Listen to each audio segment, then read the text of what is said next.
In the next point, we are going to learn about finding out about the Delhi Sultans. With the coming of the Arabs and Turks to India, a new period began in the context of history writing. अब क्या हो गया था कि जो अरब लोग हैं और तुर्किश लोग हैं उन्होंने एक नई ही शुरुआत इस इतिहास की हुई थी. The authors of the medieval period derive information from various sources like coins, inscriptions and architecture. Students, we learn in the first that lesson also how means historians are writing the history. So like this, that for the medieval period those authors were writing the history, they also use the coins, inscriptions and architecture for writing this history. But tawarikhs are more valuable source of information for the Delhi सल्तनत. लेकिन जो तवारीख है वो बहुत valuable source है information के लिए दिल्ली सल्तनत की.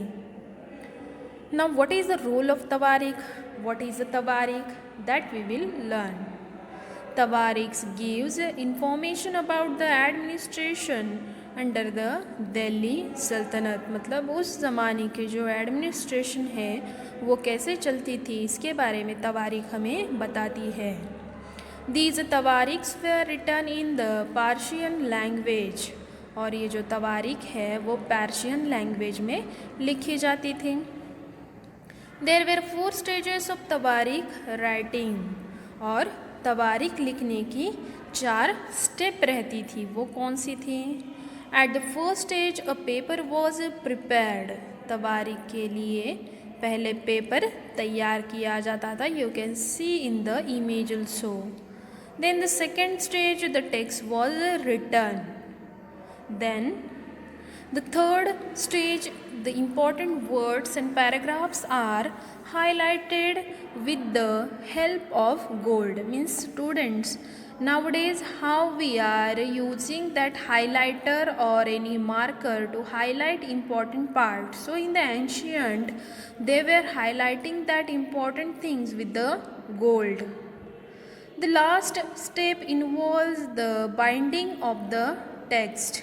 अब स्पाइरल बाइंडिंग, जैसे कोई अगर हमें फाइल दी जाती है, कोई अगर हम फाइल लेते हैं तो फाइल जैसे वो बाइंडिंग की जाती है वैसे ये फाइल भी क्या की जाती थी? बाइंडिंग की जाती थी. द राइटर्स ऑफ तवारीख were learn man, secretaries, administrators, poets and court man. Means ये जो राइटर थे और जो तवारीख थे वहाँ के सेक्रेटरी थे वो उस ज़माने के पढ़े लिखे आदमी लोगों को ही ये रिस्पॉन्सिबिलिटी दी जाती थी. द तवारीख were written to keep records of the merits and achievements of the सुल्तान. अब तवारीख में क्या लिखा जाता था कि जो राजा के मेरिट्स है, अच्छे गुण हैं, उसकी जो अचीवमेंट है, उसने क्या हासिल किया, ये सारी चीज़ें उसमें लिखी जाती थी. द ऑथर्स ऑफ तवारीख also advised the rulers about good governance and fair rule. अब कभी कभी ये जो तवारीख है, जो लिखने वाले ऑथर हैं वो भी राजा को उनकी गवर्नमेंट चलाने के लिए एडवाइस देते थे. They mainly lived in Delhi and nearby areas of Delhi. अब ये जो तवारीख है वो दिल्ली में ही या वहाँ का आसपास का जो एरिया है वहाँ पे रहते थे. You can see in the map that Jahanpanah, Delhi, Qutub Minar, Tughlaqabad, Aliabad, Firozabad, Firoz Shah, Kotla. The authors wrote histories of सुल्तान्स to get rewards from them. अब जो ऑथर, जो तवारीख ये हिस्ट्री लिखने का काम करते थे उनसे उन लोगों को राजा से क्या मिलते थे? गोल्ड कॉइन्स मिलते थे, रिवॉर्ड मिलता था. These authors also advised rulers to maintain social order based on the birthright and the gender difference. तो ये जो ऑथर थे तो ये राजा को बताते थे कि जो सामाजिक आपकी जो जातियाँ हैं, जो उनकी जन्म से मिली हुई जो जात है या उनका जो जेंडर है, उसके हिसाब से उन्हें क्या करना चाहिए, अपनी जो रूलिंग है वो मेंटेन करनी चाहिए। For example, there was an author of तबारी called Minhaj e Siraj who wrote about the gender difference. मतलब यहाँ पे मिनाज ए सिराज ने क्या किया हुआ था कि जेंडर डिफरेंस के बारे में लिखा हुआ था। In 1236, Sultan Iltutmish's daughter Razia became the Sultan of Delhi. अब 1236 में जो सुल्तान इल्तुतमिश की बेटी थी रज़िया, वो दिल्ली की सुल्तान बन गई, रूलिंग करने वाली वहाँ की बन गई। Minhaj e Siraj knew that she was more able and qualified than her brother. अब जो ऑथर है, लिखने वाला मिनाज ए सिराज, वो जानते थे कि जो रज़िया है वो अपने भाइयों से भी बहुत एबल है, मतलब और उसके पास क्वालिटी भी है कि वो वहाँ पे रूल कर सकती है। She was against the queen as rulers. लेकिन मिनाज ए सिराज जो थी वो क्या थे, इस लेडी क्वीन के रूलिंग के अपोजिट थी। Means nowadays how we are making the difference in the gender as a boy and as a girl, nowadays also people are giving more importance to the gents people only. Also, the nobles of the empire were not happy by her decision. अब वहाँ के जो सभी लोग थे, सरदार थे, वो भी बिल्कुल पसंद नहीं करते थे। Minaj e Siraj thought that the queen's rule was against the social order created by the god. अब ये जो ऑथर है मिनाज ए सिराज, इनका मानना यह था कि वहाँ पे लेडीज़ लोगों ने, मतलब जो स्त्री है, उन्होंने रूल करना, मतलब जो सोशल ऑर्डर है, सामाजिक जो हमारी रूलिंग चल रही है, उसके खिलाफ हम जा रहे हैं। मतलब भगवान ने हमें एक प्रॉपर ऑर्डर दी हुई है कि राजा ही यहाँ पे राज करेगा, रानी का राज उन्हें बिल्कुल भी पसंद नहीं आया था। A woman should always be a interferer to man. और जो महिलाएं हैं, वुमेन्स है, वो हमेशा मेंस में इंटरफियर करती है, ऐसा उनका मानना था।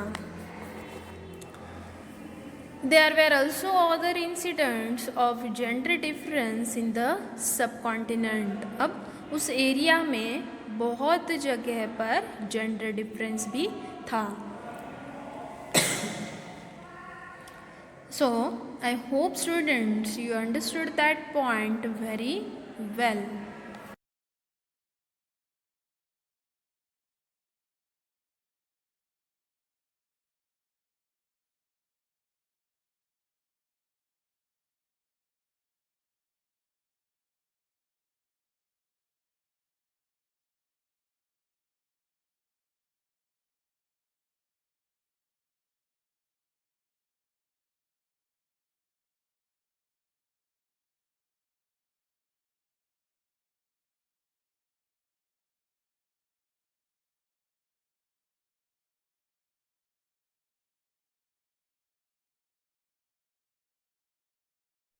In the next point, we are going to learn about the administration and consolidation under the खलजीज and Tughlaqs.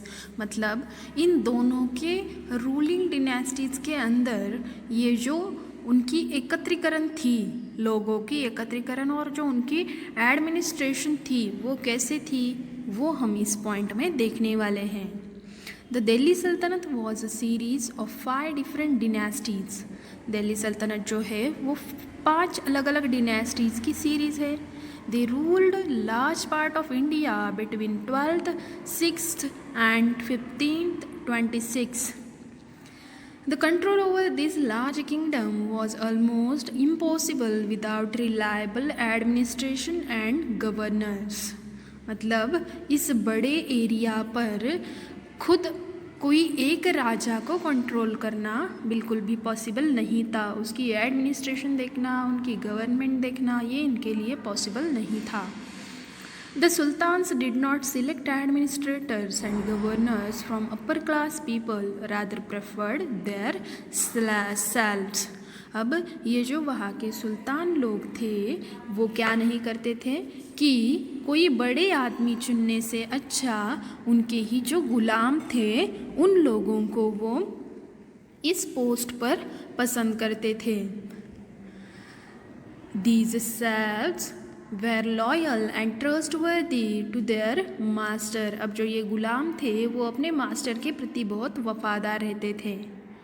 The slaves were known as the bandagan. They were trained for handling important political offices. और ये जो slaves थे उन्हें बंदागन कहा जाता था और उनको ही ट्रेनिंग देकर ये जो सारी पॉलिटिकल चीज़ें हैं, ऑफिसेस हैं, ये कंट्रोल करने के लिए उनको काबिल बनाया जाता था। However, the upper class people criticized this system. अब लोअर लोगों को ये चांस मिलने की वजह से जो ऊपरी क्लास वाले लोग थे ये उन पर क्या होते थे, गुस्सा हो रहे थे, उनको समीक्षण वो करने लगे थे, क्रिटिसाइज करने लगे थे। Even the authors of Tawarik criticized the sultans for appointing slaves to high position. Even जो तवारीख लिखने वाले जो ऑथर्स थे उनको भी वो भी क्या करते थे, इन सुल्तान लोगों को उस पर क्रिटिसाइज करते थे कि जो हिस्ट्री में मेंशन किया जाता था। These slaves were loyal to their masters but not to their hires. अब ये जो स्लेव्स थे, गुलाम थे, वो अपने मास्टर के प्रति बहुत वफादार रहते थे, लेकिन उनके जो उत्तराधिकारी वहाँ पे आते थे, मतलब राजा का, वो राजा के साथ वफादार रहते थे, लेकिन अगर राजा का बेटा आता है तो उनके साथ वो बिल्कुल भी ऐसा बर्ताव नहीं था। As a result, this accession of a new monarch often saw a conflict between the old and the new nobility, which created political instability in the kingdom. और इसकी वजह से क्या हो गया कि नए और पुराने राजाओं के बीच में प्रॉब्लमेटिक कंडीशन खड़ी हुई और इनकी जो पॉलिटिकल इंस्टेबिलिटी है, राजकीय अस्थिरता उनके राज्य में दिखने लगी। During the rule of Khaljis and Tughlaqs, military heads were given lands called the इक्ता। अब तुगलक और खलजी के रूलिंग के वक्त उन्होंने क्या किया हुआ था कि जो उनके मिलिट्री के हेड हैं उनको एक ज़मीन दी जाती थी, उसे इक्ता कहा जाता था। द होल्डर ऑफ इक्तास वेयर कॉल्ड इक्तेदार्स और मुक्ति, और उस एरिया को, उस ज़मीन का जो मालिक है, मतलब जिसके पास ये दी जाती थी उसे इक्तेदार या मुक्ति कहा जाता था। The duty of the Muktis was to lead military campaigns and maintain law and order in their इक्तास। अब इनको क्या काम दिया जाता था कि जो उनकी मिलिट्री कैंपेन है, वहाँ का जो कारोबार है, वहाँ की जो रूलिंग है वो बरकरार रखना। Then in exchange for their military service, the Muktis collected the revenues of their assignments as a salary. अब उनके पास जो एरिया दिया गया था उस पर से वो टैक्स कलेक्ट करते थे और वो टैक्स उनकी सैलरी रहती थी। The Muktis paid their soldiers from these revenues. अब जो वो टैक्स कलेक्ट करते थे उसी टैक्स से क्या किया जाता था, उन मुक्तिस को भी अपने सोल्जर्स को देना पड़ता था। Lands were given only for a short period of time. अभी ये जो इक्तेदार है या मुक्ति है, इनको ये लैंड कुछ एक पर्टिकुलर समय के लिए दिया जाता था। Accountants were appointed by the state to check the amount of revenue collected by the मुक्तिस। अब बाद में क्या किया गया कि ये जो मुक्ति द्वारा किया गया जो रेवेन्यू है उसके लिए अकाउंटेंट चेक करते थे। Strategies used by Alauddin Khilji and Mohammad Tughlaq. The Delhi Sultans brought the nearby lands of the cities under their control. Then they forced the landed chieftains and the rich landlords to accept their authority. अब इन लोगों ने क्या किया हुआ था कि सभी जगह पर अपना कंट्रोल किया हुआ था और लोगों को जो चीफ्टेन्स है वहाँ के लैंडलॉर्ड है वो अगर अपनी अथॉरिटी मतलब उनकी जो गुलामी है वो अगर एक्सेप्ट नहीं करते थे तो उन पर वो फोर्स किया जाता था. Under the Alauddin Khilji the state brought the assignment and collection of revenue under its control. Alauddin ने अपने कंट्रोल में ये सारी चीज़ें की हुई थी. The rights of the local chieftains to levy taxes were cancelled and they were also forced to pay the taxes. मतलब जो टैक्स लेने वाले लोग थे वो कैंसिल करवा कर उन्होंने दूसरे टैक्स करने वाले अधिकारी जो है उनको टैक्स भरने के लिए फोर्स किया हुआ था. Some of the old chieftains and landlords served the Sultanate as revenue collectors and assessors. अब सुल्तान के पास ऐसे बहुत पुराने चिफ्टेन और लैंडलॉर्ड थे कि जो रिवेन्यू और टैक्स कलेक्ट करते थे. There were 3 types of taxes on cultivation amounting to 50% of the peasant produce cattle and house. मतलब किसान जितना भी कमाते थे उसमें से 50% उन्हें क्या करता था देना पड़ता था. Local chieftains established their rule in the regions which were outside the control of Delhi Sultan. अब ये जो local chieftain थे वहाँ के वो क्या करते थे rule their region which were outside control of the Delhi Sultan. Distant provinces like Bengal were difficult to control as they were far from the Delhi. They were not able to conquer those areas fully. It was only for a short duration. So, I hope students you understood that point very well.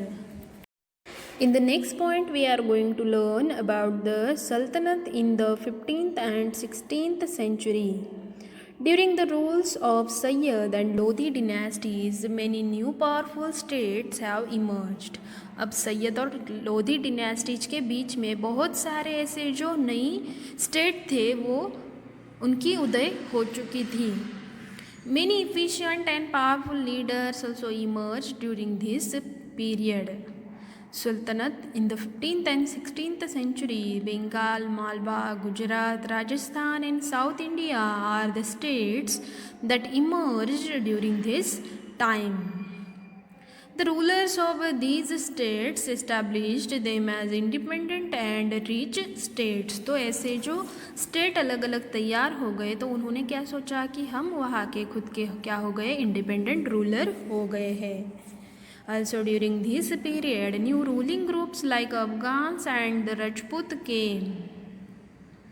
Sher Shah Suri was amongst one of the most powerful ruler. और उसमें से जो शेर शाह सूरी था वो उनमें बहुत powerful ruler था. Now rule of Sher Shah Suri. Sher Shah Suri was a ruler and the founder of the सूर dynasty. As manager of a small territory for his uncle in Bihar, with his courage and skill, he defeated Humayun.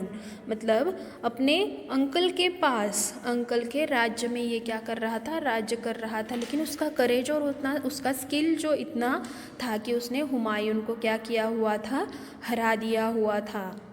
He captured Delhi and ruled for 15 years. उसने दिल्ली का area पूरा काबिज करके 15 सालों तक वहाँ पे रूलिंग की हुई थी.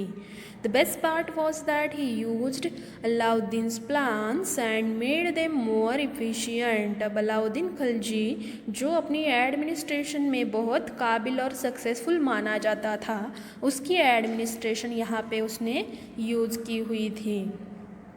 Further, Sher Shah's plans were followed by the Emperor Akbar when he engaged enlarged the Mughal Emperor. अब उसके बाद क्या किया कि उसने अकबर ने जो प्लान्स अपने रूलिंग डिनेस्टी में बनवाए हुए थे वो प्लान वो कंटिन्यू करेगा. During Akbar's rule, the Mughal Empire tripled in size and wealth. He created powerful military system too. Akbar के रूल में मुग़लों की एम्पायर जो है वो 3 गुना बढ़ चुकी थी और प्रॉपर्टी भी बढ़ चुकी थी. And he created powerful military system too, और उन्होंने एक पावरफुल मिलिट्री सिस्टम भी बनवाई हुई थी.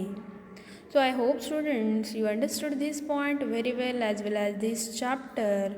So we will revise those points once again. During the Sultanate period, the Tughlaqs and Khaljis were overthrown by the Sayyid and Lodi dynasties. With these dynasties, many Indian states had independent rulers who established their capitals successfully. Sher Shah Suri of the Sur dynasty defeated the Mughal Empire by following the practices of Alauddin Khilji. Further, Akbar followed the administration plans and strategies of Sher Shah Suri and expanded the Mughal Empire. Thank you, students. I hope you understood this topic very well.